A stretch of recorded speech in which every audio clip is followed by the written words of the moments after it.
अस्सलाम वालेकुम। आज की वीडियो में मैं यहाँ पर एक नहीं बल्कि दो पीसी बिल्ड करने वाला हूँ जो कि आपको कॉस्ट करेंगे सिर्फ और सिर्फ 60,000 रुपए में यार। और खास बात इस वीडियो की ये कि यहाँ पर पहला पीसी हमारे पास कोर आई सीरीज का होगा और दूसरा पीसी यहाँ पर राइजन सीरीज का होगा। तो यार कंप्लीट इन्फॉर्मेशन के लिए वीडियो लास्ट तक देखनी पड़ेगी, अदरवाइज कोई मसला आ गया ना तो मैं जिम्मेदार नहीं होऊंगा।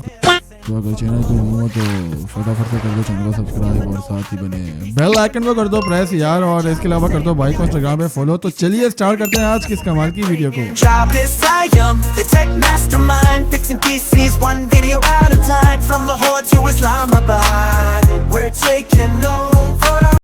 विदाउट वेस्टिंग फर्दर टाइम हम यहाँ पे सिंपल बात करते हैं अपने पीसी बिल्ड की। तो यहाँ पे जो हम प्रोसेसर यूज करने वाले हैं वो कोर i5 का 6th जनरेशन होने वाला है, जस्ट बिकॉज के इस रेंज में यही प्रोसेसर एक ऐसा प्रोसेसर है जो कि इस बिल्ड के लिए बेस्ट बैठता है, क्योंकि आगे जाके जब आप अपग्रेडेशन लाएंगे तो आप इसी मदरबोर्ड के अंदर दीगर प्रोसेसर्स को पेयर कर सकेंगे, लाइक यहाँ पे i7 6th जनरेशन या 7th जनरेशन, तो काफी बेस्ट बात है। और मदरबोर्ड की बात करो तो यहाँ पे H10 यूज कर सकते हैं, अदरवाइज आप यहाँ पे प्री बिल्ड की तरफ भी जा सकते हैं अगर आपको सही पीसी देखने को मिल रहा है, वरना आप सिंपल यहाँ पे H10 यूज कर सकते हैं। रैम की बात करें तो हम यहाँ पर 16 GB रैम यूज करने वाले हैं, जो कि ऑब्वियसली यहाँ पर DDR4 की होने वाली है, जो कि एटलीस्ट 2600 मेगाहर्ट्ज की हो। बट स्टिल अगर आपको 16 GB रैम महंगी देखने को मिल रही है, या मतलब ऐसा सिचुएशन हो गई है कि आपकी पीसी बिल्ड में जो रैम है उसकी वजह से प्राइस बढ़ रही है, तो आप यहाँ पे 8 GB रैम भी फिलहाल लगा सकते हैं, बाकी 16 GB इसको हम इंशाल्लाह बाद में कर लेंगे। हार्ड ड्राइव यहाँ पे हम 500 GB की यूज करने वाले हैं, 128 GB का SSD यूज करेंगे, तो मेरे ख्याल में स्टोरेज के लिहाज से ये इनफ ही है। अब यहाँ बात करते हैं पावर सप्लाई की, तो आपने पावर सप्लाई 500 वॉट की यूज करनी है और ट्राई योर बेस्ट कि वो 80+ रेटिंग की हो एंड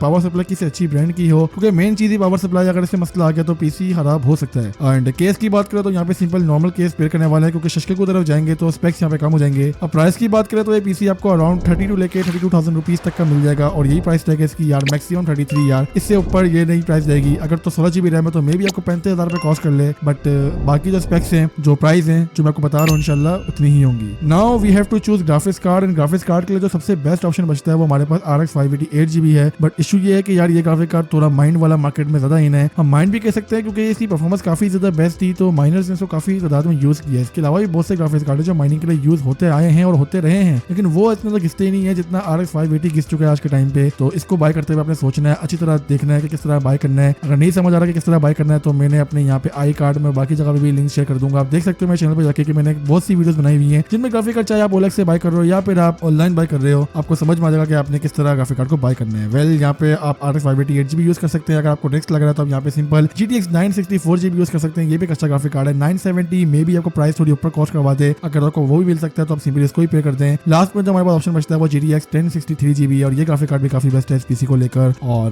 मेरे ख्याल में पीसी बहुत ही बेस्ट पीसी हो जाएगा इन टर्म्स ऑफ परफॉर्मेंस, क्योंकि यहाँ पे जो हमने स्पेक्स यूज करे वो आपस में बिल्कुल मैचेबल है। हमें थोड़ा सा ग्राफिक कार्ड की साइड से नीचे जाना पड़ रहा है, बस स्टिल अगर आप इन फ्यूचर अपग्रेडेशन करेंगे तो ये पीसी काफी अच्छा साबित हो सकता है। वेल तो ये यहाँ पे सिंपल पीसी था हमारे पास पहला वाला जो कि इंटेल का है। मैं रिसेंटली ऐसे ही फेसबुक स्क्रॉल कर रहा था तो मेरे पास एडवर्टाइजमेंट आई थी जेस्ट्रो गेमिंग की, और ये कोई पेड प्रमोशन वगैरह नहीं है भाई, मेरे को जस्ट एक पीसी समझ में आया तो मैंने आपके साथ शेयर कर रहा हूँ। तो बेसिकली ये लोग एक राइजन बिल्ड प्रोवाइड कर रहे हैं 50K की रेंज में, जिसको आप थोड़ा सा मॉडिफाई करवा के ऑलमोस्ट 60,000 रुपीज में कर सकते हैं। लाइक अगर आप यहाँ पे सामने देखें तो CPU इन्होंने यूज करा Ryzen 5 2600, जो काफी ज्यादा अमेजिंग बात है। और इसके अलावा मदरबोर्ड यहाँ पे देखें A320M मदरबोर्ड है, जो कि बिल्कुल ठीक है इस बिल्ड के लिहाज से, और पावर सप्लाई पे 450 वॉट है, जो कि अब यहाँ पे उन्होंने मेंशन नहीं किया हुआ, और आई गेस यहाँ पे 80+ वगैरह सीन पार्टी होगा। ग्राफिक कार्ड मेंशन नहीं किया हुआ, 2 GB है, एंड यहाँ पे कंफर्म बात है कि जो 2 GB होगा ये GDDR3 वाला होगा। अगर GDDR5 में 2 GB लगाएंगे तो ये बहुत ही मुश्किल बात है, खैर आप लोग कंफर्म भी कर सकते हैं इनसे। और यहाँ पे अगर हम लोग रैम की बात करें तो DDR3 की रैम यूज करी हुई है 8 GB, जिसको आप फर्दर अपडेट कर सकते हैं ऑब्वियसली 16 GB तक। स्टोरेज यहाँ पे 256 GB NVMe यूज करी, जो कि काफी अच्छी बात है, पर स्टोरेज थोड़ी सी कम है, आपको एक हार्ड ड्राइव साथ में लगानी पड़ जाएगी, तो इस चीज को माइंड में देख लेना। और केस की बात करें तो थंडर ऑफिस मेट है, जो कि एक प्रॉपर गेमिंग केस तो नहीं है, खैर गेमिंग केस की तो